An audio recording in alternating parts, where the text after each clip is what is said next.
And good evening. Good evening. We are live. And we are live tonight. Hey, we are live tonight, day number 3. Hey, welcome. Thank you for those hearts. I am with you again tonight, 11 p.m. I told you, I promised you, every night, 29 nights.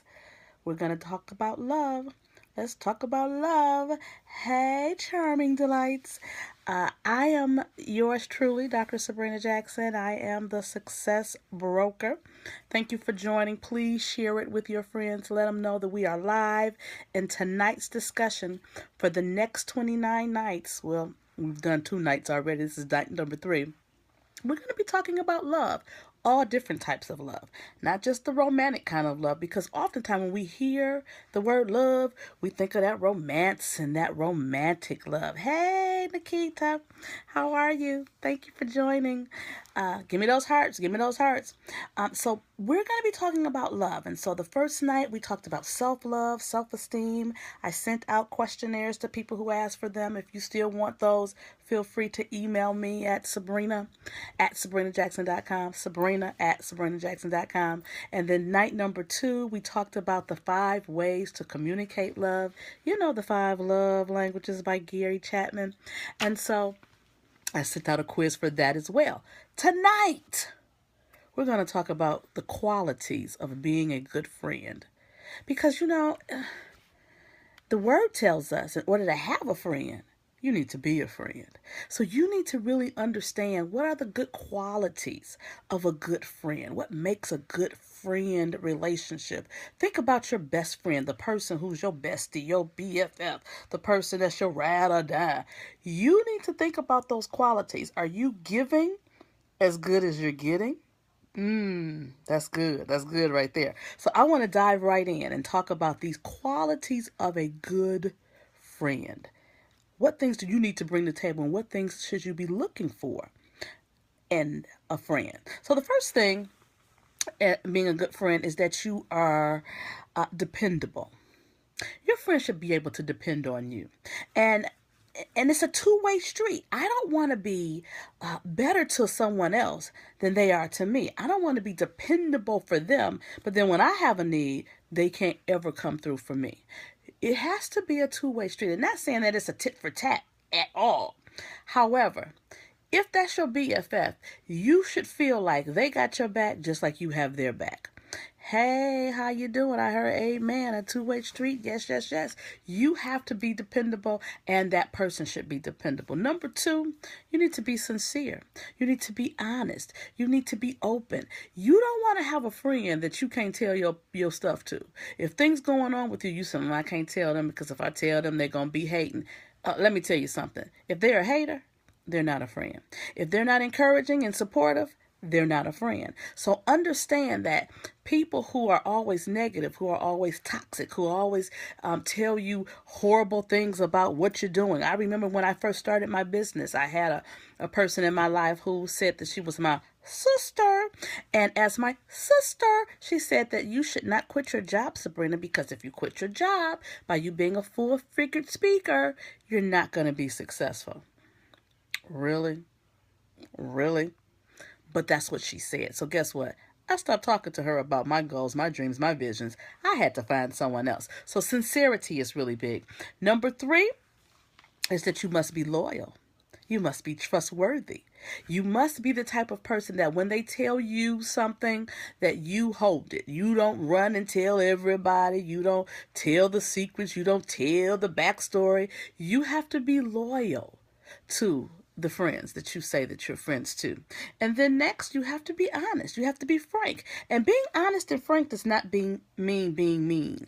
I can tell you in a way that doesn't beat you up, beat you down, have you crying at night.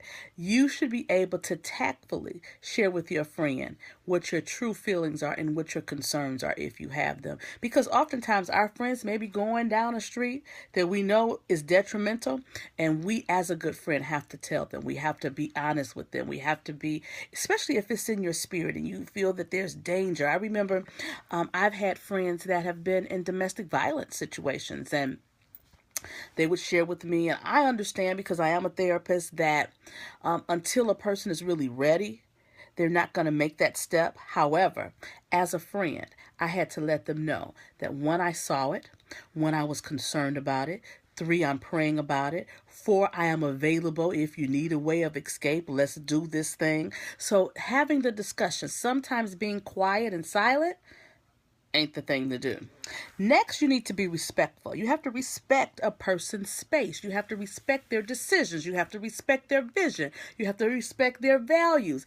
People do them, they don't do you. So even because you're my friend does not mean we have to see eye to eye on everything. We don't have to agree on everything. We can agree to disagree. I can be friends with a Republican if I'm not a Republican. I can be friends with someone who's a Democrat if I'm not a Democrat. I can be friends with someone who's a Catholic and I'm Jewish. I mean, there has to be some common ground that we do come together on. But there are also some places that because of our differences of experience, because our differences of who we are as people, we can still agree to disagree. So that is very important that we're respectful, that we're not talking about and being belittling to someone's values and to their morals and to their vision for their lives. I may not agree with it, but my disagreement does not mean that I am intolerant. It doesn't mean that I am mean. It doesn't mean that I am belittling to someone. That's not loving and that's not kind. And the word tells us, it's by loving kindness have I drawn them. We cannot draw people when we are repelling them because we're mean, we're not smiling, we're not kind. We have to be loving and kind. Then next, we must be generous. Yes, we must give and receive. So let me say this is really big because some of us are givers, and because we're givers, we have so many problems receiving. But don't you know that it's a circular thing, that you can never always be in the seat of the giver? You should never always be in the seat of the receiver. It should be one time you in the giver, sometimes you're in the receiving. So you have to learn how to not only give, but learn how to receive. Know how to ask for help when you're in trouble. Know how to accept it when someone wants to love on you and just give to you. Because just like you want to give to people that you love, somebody loves you and they may want to give to you. So learn how to be a giver as well as a receiver, because you don't want to block someone else's blessings by stopping what they're giving, because their giving is their blessing.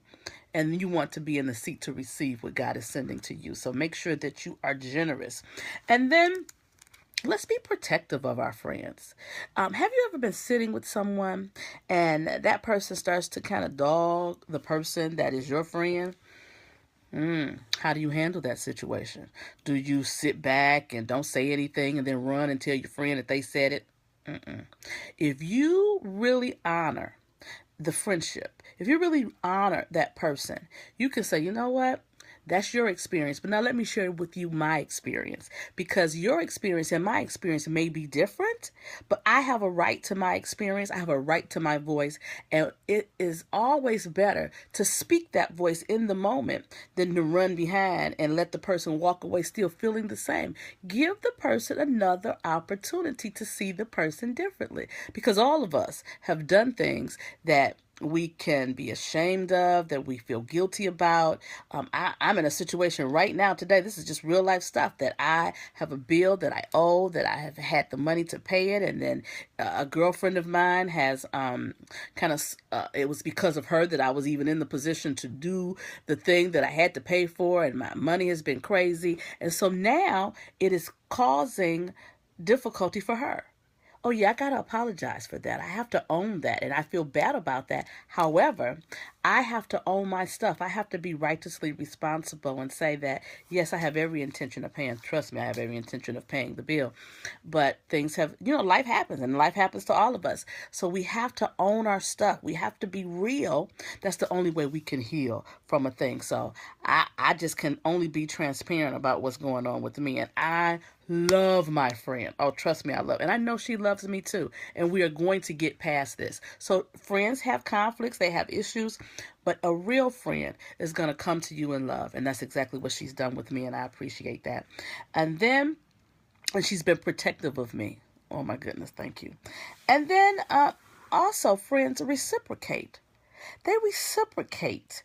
They give as well as get. They are always looking for opportunities to show love to the person because they know that that person loves them. And then lastly, and this is huge, we're going to spend a whole couple of days on this one, is they're forgiving. And I have a good friend, and one of the things that she says to us, all of her friends that are her close friends, she says that she sits us down and really has this conversation with us. She says there's gonna come a day that either I'm gonna disappoint you or you're gonna disappoint me. Let's agree right now that when that day comes, at least let's sit down and be honest and bring it to the other person's attention and agree that we're going to try and resolve it as grown-up women. I absolutely love that we had that conversation because if something has been said or done to offend me, I feel more comfortable now even saying, remember we had that conversation where here's one of those moments. And so forgiveness is such a huge, big deal. We cannot hold grudges. It keeps us sick. It doesn't keep the other person sick. We have to be able to forgive and let it go. And so friends fall out. Friends disagree. Friends sometimes don't say kind things to one another because we're all human. We all fall short. But we need to be forgiving because I just think about all the good times far outweigh the bad times. So you want to make sure that you yourself are embodying these qualities of a good friend. You're dependable, you're sincere, you're loyal, you're honest, you're respectful, you are generous, you are protective, you reciprocate, and you're forgiving. You make sure you do all of those as we continue to talk about love. Love on your friends. So in the next 24 hours, I want you to think about those friends in your life. Those friends that you may have not talked to as often, that you're not as close to. Reach out to them because trust me, life is but a vapor and we want to love on those who we know have loved on us. So that is all for tonight, beloved. I will see you tomorrow for day number 4 of 29 Days of Love. I love you. You have a wonderful night and I will see you tomorrow.